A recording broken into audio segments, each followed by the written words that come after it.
ഈശോയിലെ പ്രിയപ്പെട്ട അച്ഛന്മാരെയും സിസ്റ്റേഴ്സ്, സഹോദരി സഹോദരന്മാരെയും ഏറ്റവും വാത്സല്യമുള്ള കുഞ്ഞുമക്കളെ, തിരുനാളായ ഉദ്ധാന പെരുന്നാളിൻ്റെ മംഗളങ്ങൾ നിങ്ങൾക്കെല്ലാവർക്കും സ്നേഹപൂർവ്വം നേരുകയാണ്. മിശിഹ ഉയർത്തെഴുന്നേറ്റിട്ടില്ലെങ്കിൽ ഞങ്ങളുടെ പ്രഘോഷണം വ്യർത്ഥമാണ്, നിങ്ങളുടെ വിശ്വാസം വ്യർത്ഥമാണെന്ന് പറഞ്ഞ് ശ്ലീഹായുടെ വാക്കുകൾ നമുക്ക് ഓർക്കാം. നമ്മുടെ വിശ്വാസത്തിൻ്റെ കേന്ദ്രം നമ്മുടെ കർത്താവിൻ്റെ ഉയിർപ്പാണ്. കർത്താവ് ഉയർത്തു എന്നുള്ളതാണ് പരിശുദ്ധ കുർബാന അർപ്പിക്കാനുള്ള നമ്മുടെ ഏറ്റവും വലിയ ധൈര്യം. ഇന്നും ജീവിക്കുന്ന കർത്താവിനെയാണല്ലോ നമ്മൾ ആരാധിക്കുന്നത്. ലോകത്ത് മാനസിക രോഗങ്ങളുടെ കണക്കെടുത്താൽ ഏറ്റവും കൂടുതൽ ആൾക്കാർക്കുള്ള ഒരു അസ്വസ്ഥത വിഷാദമാണ് എന്ന് പറയാറുണ്ട്. ഡിപ്രഷൻ എന്ന് പറയുന്ന വിഷാദരോഗം, അത് അനേകർക്ക് ഈ വിഷാദം മൂലം ജോലി ചെയ്യാൻ സാധിക്കാതെ വരുന്ന സാഹചര്യങ്ങൾ, ശരിയായ രീതിയിൽ കുടുംബജീവിതം നയിക്കാൻ സാധിക്കാതെ വരുന്ന സാഹചര്യങ്ങൾ, ഏൽപ്പിക്കപ്പെട്ടിരിക്കുന്ന ദൗത്യങ്ങൾ ഒന്നും തന്നെ മുന്നോട്ട് കൊണ്ടുപോകാൻ പറ്റാത്ത സാഹചര്യങ്ങളൊക്കെയാണ്. നമുക്കെല്ലാവർക്കും ഇടയ്ക്കിടയ്ക്കൊക്കെ വിഷാദം വന്നു പോകുമെന്നാണ് പറയാറുള്ളത്. പക്ഷെ അതിൻ്റെ കാലാവധി നീളുന്തോറും അതൊരു രോഗമായിട്ട് കരുതാറുണ്ട്. ഈ വിഷാദ രോഗത്തിൻ്റെ ഉറവിടം എന്താണ്? എവിടെ നിന്നാണ് ഇത് വരുന്നത്? പ്രധാനമായിട്ടും നിഷേധ ചിന്തകളിൽ നിന്നാണ് വരുന്നത്, പ്രത്യാശയില്ലാത്ത ചിന്തകളിൽ നിന്നാണ്.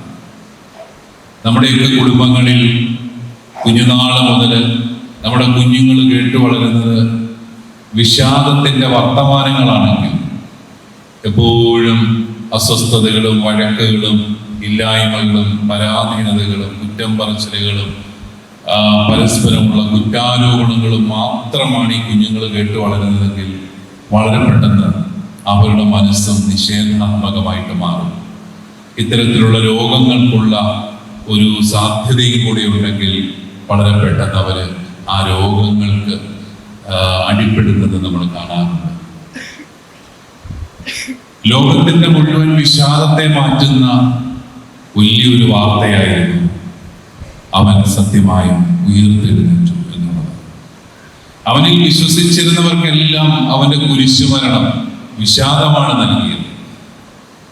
ജെറുസലേമിൽ നിന്ന് എമ്മാവൂസിലേക്ക് യാത്രയാകുന്ന ശിഷ്യന്മാര് നിരാശപ്പെട്ടാണ് പോകുന്നത്. അവരങ്ങോട്ടും ഇങ്ങോട്ടും തർക്കിക്കുകയായിരുന്നു എന്നാണ് പറയുന്നത്. കാരണം അവർ അത്രയും വർഷങ്ങൾ പ്രത്യാശ വച്ചിരുന്ന അവരുടെ നാഥൻ, 5 അപ്പം കൊണ്ട് 5000 പേരെ തീറ്റിപ്പോറ്റിയവൻ, ലാസറിനെ മരണത്തിൽ നിന്ന് ജീവനിലേക്ക് കൊണ്ടുവന്നവൻ, അവസാനം മരണത്തിന് കീഴടങ്ങി. അത് വിശ്വസിക്കാൻ അവർക്ക് സാധിച്ചില്ല. അതുകൊണ്ട് തന്നെ അവരെല്ലാം നിരാശരായി. ശിഷ്യന്മാരാണെങ്കിൽ എല്ലാവരെയും ഭയന്ന് കഥകളിച്ച് അവിടെ ഇവിടെയൊക്കെ ആയിട്ട് മാറി മാറി താമസിക്കുകയാണ്. നിവൃത്തി കേട്ടപ്പോൾ അവര് പഴയ തൊഴിൽ തേടി പോകുന്നത് നമ്മൾ കാണുന്നുണ്ട്, മീൻപിടുത്തം തേടി. അങ്ങനെ നിരാശപ്പെട്ട ഒരു ശിഷ്യ സമൂഹത്തിന് അവന്റെ വചനങ്ങൾ കേൾക്കുകയും അവനെ കാണാൻ ഓടിക്കൂടുകയും ചെയ്ത ജനക്കൂട്ടത്തിനെല്ലാം സങ്കടമായിരുന്നു. അവൻ കുരിശിൽ 3 ആണികളിൽ കുരിശിൽ തൂങ്ങപ്പെട്ട് മരിച്ചു എന്നുള്ളത്. പക്ഷെ അവർക്ക് മുഴുവൻ പ്രത്യാശ നൽകുന്ന സംഭവങ്ങളാണ് പിന്നീട് കാണുന്നത്. അവൻ പലർക്കും പ്രത്യക്ഷപ്പെട്ടു, താൻ ഉദ്ധിതനായിരിക്കുന്നുവെന്ന വെളിപ്പെടുത്തല് തന്നെ സ്നേഹിക്കുന്ന അനേകർക്ക് അവൻ നൽകി. അങ്ങനെ ലോകത്തിന് പുതിയ ഒരു പ്രത്യാശ കൊടുക്കുകയാണ്. കബറിടങ്ങളിൽ നിന്ന് പ്രത്യാശയ്ക്ക് സ്ഥാനമുണ്ട് എന്ന വലിയൊരു സന്ദേശം. നമ്മൾ കബറിടമാണെന്ന് കരുതുന്നിടത്ത് ജീവനാണ് എന്നുള്ളത് നമ്മളെ ബോധ്യപ്പെടുത്തുന്ന ഒരു വലിയ ദിനം. പ്രിയപ്പെട്ടവരെ, നമ്മുടെ ജീവിതത്തെ മുന്നോട്ട് നയിക്കുന്നത് സമ്പത്തും സുഖസൗകര്യങ്ങളും നമ്മൾ ആഗ്രഹിക്കുന്ന സൗന്ദര്യവും ആരോഗ്യവും ഒക്കെയാണെന്ന് നമ്മൾ ചിലപ്പോൾ തെറ്റിദ്ധരിക്കും. അതിനേക്കാളൊക്കെ നമ്മളെ മുന്നോട്ട് നയിക്കുന്നത് പ്രത്യാശയാണ്. ഒന്നുമില്ലാത്തപ്പോഴും, ഒരു സാധ്യതയും ഇല്ലാത്തപ്പോഴും പ്രത്യാശിക്കാൻ സാധിക്കുന്ന ആ ഒരു മനസ്സ് രൂപീകരിക്കുക എന്നുള്ളതാണ്.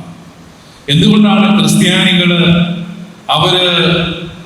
എവിടെല്ലാം അവർ വിശ്വാസം സ്വീകരിച്ച് ക്രൈസ്തവ വിശ്വാസത്തിലേക്ക് കടന്നു വന്നുവോ അവിടെയെല്ലാം അവർ വലിയ പീഡനങ്ങളിലൂടെ കടന്നുപോയിട്ടും അതിൽ നിന്നെല്ലാം അവർ ഉയർത്തെഴുന്നേറ്റ് വന്നത് അവർക്ക് ഈ വലിയ വിശ്വാസം ഉണ്ടായിരുന്നു. കർത്താവ് ഉദ്ധാനം ചെയ്യണം, അവൻ ഇന്നും ജീവിക്കുന്നവനാണെന്നും ഞങ്ങളെ സംബന്ധിച്ചിടത്തോളം ഈ മരണമൊന്നും ഒരു പ്രശ്നമല്ലെന്നും ഞങ്ങൾക്ക് നിത്യജീവനാണ് ഏറ്റവും വലിയ നന്മയെന്നുമൊക്കെയുള്ള വലിയ വിശ്വാസം അവർക്കുണ്ടായിരുന്നത് കൊണ്ട് അവര് ചാരത്തിൽ നിന്ന് ഉയർത്തു വന്നു എന്ന് നമുക്ക് അറിയാം. ആദ്യ നൂറ്റാണ്ടുകളിലേക്ക് പീഡനം നമുക്ക് ചിന്തിക്കാവുന്നതിന്റെ അപ്പുറത്താണ്. ക്രിസ്ത്യാനികളെ അവരെ ഒരു പന്തങ്ങളാക്കി എണ്ണയൊഴിച്ച് വിളക്കുകാലുകളിൽ കെട്ടിവെച്ച് കത്തിച്ച അതിക്രൂരമായ ദിനങ്ങൾ, നമുക്ക് ചിന്തിക്കാൻ പോലും ആവാത്ത വേദനകളിലൂടെ പീഡനങ്ങളിലൂടെ കടന്നുപോയി. അപ്പോഴും നമ്മൾ ഇന്ന് ചൊല്ലിയ ആ ഉയർപ്പിന്റെ വലിയ പ്രഘോഷണം അവർ ആവർത്തിച്ചു, അവൻ സത്യമായും ഉയർത്തെഴുന്നേറ്റു. അതുകൊണ്ട് തന്നെ 2000 വർഷങ്ങൾക്ക് പുറത്തും ഉയർത്തെഴുന്നേറ്റ് നിൽക്കുന്ന ഒരു സഭയെ നമ്മൾ കാണുന്നുണ്ട്. ഒത്തിരിയേറെ തകർച്ചകളിലൂടെയും തളർച്ചകളിലൂടെയും പീഡനങ്ങളിലൂടെയും കടന്നുപോയിട്ടും ഉയർത്തെഴുന്നേറ്റ് നിൽക്കുകയാണ് സഭ. ആർക്കും അവഗണിക്കാനാവാത്ത ശബ്ദമായി സഭയുടെ ശബ്ദം ഇന്ന് നിലനിൽക്കുന്നു. കാരണം ഇവിടെ കുറെ മനുഷ്യരല്ല ഈ സഭയിൽ ഏറ്റവും പ്രധാനപ്പെട്ടത്, ഇന്നും ജീവിക്കുന്ന രക്ഷകനായ മിശിഹായാണ്. അതാണ് നമ്മുടെ ജീവിതങ്ങൾക്ക് ശക്തി നൽകേണ്ടത്. രക്ഷകൻ തന്റെ രക്തത്താൽ വീണ്ടെടുത്ത ഒരു ജനതയാണ് നമ്മൾ. ആ വലിയ ആത്മവിശ്വാസത്തോടെയാണ് നമ്മൾ മുന്നോട്ട് പോകേണ്ടത്. നമ്മുടെയൊക്കെ കുഞ്ഞുങ്ങളെ വളർത്താൻ കഷ്ടപ്പെടുന്ന ഒത്തിരി മാതാപിതാക്കൾ നമുക്ക് ചുറ്റുമുണ്ട്. ആഗ്രഹിക്കുന്നത് പോലെ മക്കള് പെരുമാറാത്തപ്പോഴും ആഗ്രഹിക്കുന്ന സ്ഥാനങ്ങളിൽ അവർ എത്തിച്ചേരാത്തപ്പോഴും ഒക്കെ ഒത്തിരി ക്ലേശിക്കുന്ന മാതാപിതാക്കളെ നമുക്കിത് കാണാനായിട്ട് സാധിക്കും. പരിഹാരം എന്താണ്? ഈശോ ഇന്നും ജീവിക്കുന്നു എന്ന വലിയൊരു ബോധ്യം ജനിക്കുന്ന അന്ന് മുതൽ ഈ കുഞ്ഞുങ്ങൾക്ക് പകർന്നു കൊടുക്കുക എന്നുള്ളതാണ്. ഒരു കുട്ടി വഴിതെറ്റി പോകാതിരിക്കാൻ എന്ത് ചെയ്യണമെന്ന് എന്നോട് ചോദിച്ചാൽ ഞാൻ പറയും, ഭക്തിയിൽ വളർത്തുക. വേറെ മാർഗമൊന്നുമില്ല. ഭക്തിയിൽ വളർത്തി കഴിഞ്ഞാൽ പിള്ളേർ വഴിതെറ്റി പോകത്തില്ല. ആ ഭക്തി ഉണ്ടാകുന്നത് എപ്പോഴാണ്? 2000 വർഷങ്ങൾക്ക് അപ്പുറത്ത് മരിച്ചുപോയ ഒരു ചരിത്ര പുരുഷനോട് ആർക്കും ഭക്തി ഉണ്ടാകുന്നില്ല. ഇന്നും ജീവിക്കുന്ന രക്ഷകനായ മിശിഹായോടാണ് ഭക്തി ഉണ്ടാവുന്നത്. ആ ഭക്തിയിൽ മക്കളെ വളർത്തിക്കൊണ്ടുവരുമ്പോൾ പ്രാർത്ഥിക്കാനും ഉപവസിക്കാനും അതുപോലെ ആത്മീയമായ നിഷ്ഠകൾ പുലർത്താനും കുഞ്ഞുങ്ങളെ വളർത്തിക്കൊണ്ടുവരുമ്പോൾ പഠിപ്പിക്കുമ്പോൾ അത് 15ാമത്തെ വയസ്സിലല്ല നമ്മൾ അവരെ പഠിപ്പിക്കേണ്ടത്. കുഞ്ഞി ജനിച്ച ആദ്യ നാൾ മുതൽ കുഞ്ഞി പ്രാർത്ഥനയുടെ ശബ്ദം കേൾക്കുകയും ദേവാലയത്തിലെ കുന്തിരിക്കത്തിന്റെ സുഗന്ധം ആസ്വദിക്കുകയും ഒക്കെ ചെയ്ത് അറിയാതെ ഭക്തിയിൽ വളരുമ്പോൾ ആ കുഞ്ഞ് വിശ്വാസത്തിൽ വളരുകയാണ്. വഴിതെറ്റി പോകാൻ സാധ്യത വളരെ കുറവാണ്. അത്ര വലിയ തിന്മയുടെ ശക്തികളിൽ പെട്ടാൽ മാത്രമേ വഴിതെറ്റി പോകാൻ സാധ്യതയുള്ളൂ. ഉള്ളിന്റെ ഉള്ളിൽ ഉദ്ധിതനായ ഈശോയുടെ പ്രത്യാശയുള്ളവൻ അവൻ ഇടയ്ക്ക് വഴി തെറ്റിയാലും തിരിച്ച് ശരിയായ വഴിയിലേക്ക് കടന്നു വരുന്നത് നമുക്ക് കാണാൻ സാധിക്കും.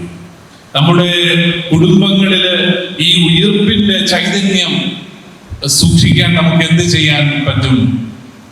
അവിടെ പ്രത്യാശയുടെ സംഭാഷണങ്ങൾ ശീലിക്കുക. നമ്മൾ ഒത്തിരി നിരാശയുടെ സംഭാഷണങ്ങളാണ് പറയുന്നത്. പലപ്പോഴും ഈ കുറ്റം പറച്ചിലും പരാതി പറച്ചിലും ഇല്ലായ്മകളും അതും ഇതുമെല്ലാം പറഞ്ഞ് നമ്മൾ നിരാശയുടെ ഒരു സംസ്കാരമാണ് നമ്മുടെ കുടുംബങ്ങളിൽ പുലർത്തുന്നത്.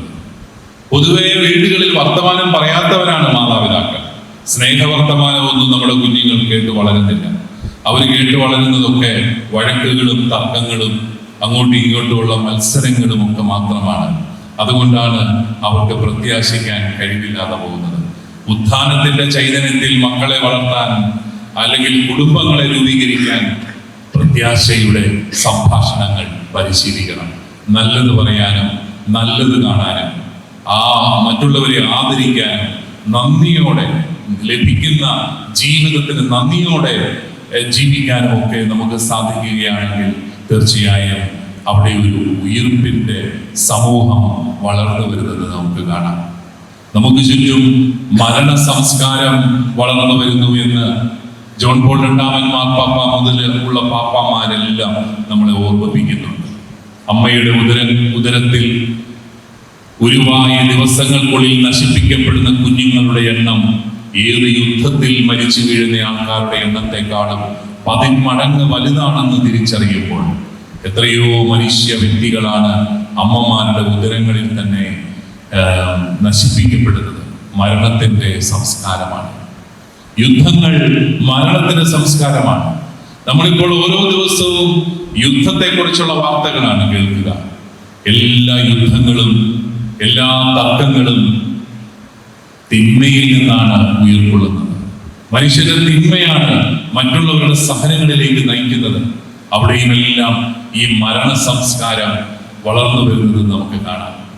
നമ്മുടെ കുടുംബങ്ങളാണ് ഇന്ന് ഏറ്റവും വലിയ സാമൂഹികവും സാംസ്കാരികവുമായ ആക്രമണങ്ങൾക്ക് വിധേയമാകുന്നത്. കുടുംബജീവിതം നയിക്കാൻ വിമുഖത കാട്ടുന്ന ചെറുപ്പക്കാര്, വിവാഹിതരാകാൻ കാത്തിരുന്ന അവസാനം വിവാഹമൊന്നും നടക്കാതെ വലിയ നിരാശയിൽ കഴിയുന്ന ചെറുപ്പക്കാര്, വിവാഹിതരാകുന്നവർക്ക് പോലും കുഞ്ഞുങ്ങളെ ജനിപ്പിക്കാൻ ധൈര്യമില്ലാതെ കഷ്ടിച്ചൊരു കുഞ്ഞിനെയൊക്കെ ജനിപ്പിച്ചു കഴിയുമ്പോൾ അത് മതി എന്നൊക്കെ പറഞ്ഞ് സംതൃപ്തി അടയുന്ന വ്യക്തികൾ, അവരൊക്കെ ഈ നിരാശയുടെ ഒരു സംസ്കാരത്തെ വളർത്തുകയാണ്. അതുപോലെ കുടുംബജീവിതം എന്നൊക്കെ പറയുന്നത് വലിയ അസ്വാതന്ത്ര്യത്തിന്റെ ജീവിതമാണെന്ന് പറഞ്ഞ് ബോധ്യപ്പെടുത്തി അതിൽ നിന്ന് ചെറുപ്പക്കാരെ നിരുത്സാഹപ്പെടുത്തുന്ന ഒരു സംസ്കാരം നമുക്ക് ചുറ്റുമുണ്ട്. അതിന്റെ മനോഹാരിതയും നന്മയും തിരിച്ചറിയാൻ സാധിക്കാത്ത രീതിയിൽ കുഞ്ഞുങ്ങളുടെയൊക്കെ മനസ്സിൽ ആശയങ്ങൾ ഉരുവാക്കപ്പെടുകയാണ്. അവിടെയും പ്രത്യാശയുടെ ഒരു സംസ്കാരം, ഒരു കുടുംബ ജീവിതത്തിൽ നിന്നാണ് കുഞ്ഞുങ്ങൾ ഉണ്ടാവുന്നത്. ഒരു കുഞ്ഞു ജനിക്കുമ്പോൾ കുടുംബത്തിലേക്ക് കടന്നു വരുന്ന പ്രത്യാശ എത്ര വലുതാണ്. പ്രത്യാശ നൽകുന്നതാണ് ഓരോ ജനനവും ഓരോ ജന്മവും. അതുകൊണ്ട് തന്നെ ഈ കുടുംബ ജീവിതത്തിന്റെ പരിപോഷണമെല്ലാം പ്രധാനപ്പെട്ടതാണ്. മരണ സംസ്കാരം വളരുന്ന കാലഘട്ടത്തിൽ ജീവന്റെയും പ്രത്യാശയുടെയും സംസ്കാരം വളർത്താനും നമുക്ക് സാധിക്കണം. പ്രിയപ്പെട്ട സഹോദരങ്ങളെ, നമ്മൾ ഇന്ന് ഉയർപ്പ് ഞായറാഴ്ച ആഘോഷിക്കുമ്പോൾ എനിക്ക് നിങ്ങൾക്ക് വേണ്ടി ആശംസിക്കാനുള്ളത്, ഇന്നെങ്കിലും നിങ്ങളുടെ എല്ലാം കുടുംബങ്ങളിൽ ഉത്ഥാനത്തിന്റെ സന്ദേശം നിറയട്ടെ എന്നാണ്. പ്രത്യാശയുടെ സംഭാഷണങ്ങൾ പരസ്പരം പറയാം, സ്നേഹത്തിന്റെ വർത്തമാനങ്ങൾ പങ്കുവയ്ക്കാൻ നിങ്ങൾക്ക് സാധിക്കട്ടെ. ഒരു ദിവസം അതിൻ്റെ ആ ഒരു ആസ്വാദ്യത മനസ്സിൽ നിറയുമ്പോൾ പിന്നെ എല്ലാ ദിവസവും അത് തുടരാൻ നിങ്ങൾക്ക് സാധിക്കും. അതുകൊണ്ട് ഈ ഉയർപ്പിന്റെ ദിവസമെങ്കിലും സ്നേഹത്തിന്റെയും പ്രത്യാശയുടേതുമായ സന്ദേശം പകരാൻ നിങ്ങൾക്ക് സാധിക്കട്ടെ എന്ന് ആശംസിക്കുന്നു. നമ്മുടെ സംസ്ഥാനം ഒരു തെരഞ്ഞെടുപ്പിലേക്ക് പോവുകയാണ്. ഓരോ തെരഞ്ഞെടുപ്പും നമുക്ക് പ്രത്യാശയാണ്. കുറച്ചും കൂടെ മെച്ചപ്പെട്ട ഭരണം ലഭിക്കും എന്നുള്ള വലിയൊരു പ്രത്യാശ. പക്ഷെ അത് ലഭിക്കണമെങ്കിൽ നമ്മുടെ ഭാഗത്തു നിന്നൊരു കടമ നമ്മൾ നിറവേറ്റണം. നമ്മൾ വോട്ട് ചെയ്യാൻ പോകണം. ക്രിസ്ത്യാനി പൗരധർമ്മമൊക്കെ എങ്ങാണ്ട് കളഞ്ഞ് പകുതി എണ്ണമേ വോട്ട് ചെയ്യാൻ പോകത്തുള്ളൂ എന്ന് അസൂയാലികൾ നമ്മളെ കുറിച്ച് പറയാറുണ്ട്. അത് ശരിയാണെന്ന് ഞാൻ വിശ്വസിക്കുന്നില്ല. പക്ഷെ വോട്ട് ചെയ്യുക എന്ന് പറയുന്നത് ഒരു പൗരന്റെ ഏറ്റവും പ്രധാനപ്പെട്ട കടമയാണെന്ന് വിശ്വസിക്കാനും ചില വെയിൽ കൊണ്ടും ക്യൂ നിന്നും ഒക്കെ ആണെങ്കിലും വോട്ട് രേഖപ്പെടുത്താനും എല്ലാം നമ്മൾക്ക് സാധിക്കണം. അപ്പോഴാണ് നമ്മൾ യഥാർത്ഥത്തിൽ ഈ രാജ്യത്തിൻ്റെ പൗരന്മാരെന്നുള്ള നിലയിൽ നമ്മുടെ പൊതുസമൂഹത്തോടുള്ള കടമ യഥാർത്ഥമായിട്ട് നിറവേറ്റുന്നത്. പ്രത്യാശ നൽകുന്ന ദിനങ്ങളാകട്ടെ മുന്നോട്ട് എന്ന് ആശംസിക്കുന്നു. ഒരിക്കൽ കൂടി ബഹുമാനപ്പെട്ട വികാരിയച്ഛനും കൊച്ചന്മാർക്കും പിൽപ്പച്ചനും പ്രിയപ്പെട്ട അച്ഛന്മാർക്കും സിസ്റ്റേഴ്സിനും നിങ്ങൾക്കെല്ലാവർക്കും പ്രിയപ്പെട്ട കുഞ്ഞുങ്ങളും അതിരാവിലെ 2 മണിക്കൊക്കെ എഴുന്നേറ്റ് വന്ന എല്ലാ കുഞ്ഞുങ്ങൾക്കും പ്രത്യേകമായി ഈ ഉയർപ്പ് തിരുനാളിൻ്റെ മംഗളങ്ങൾ സ്നേഹപൂർവ്വം നേരുന്നു. ദൈവം നമ്മളെല്ലാവരെയും സമൃദ്ധമായി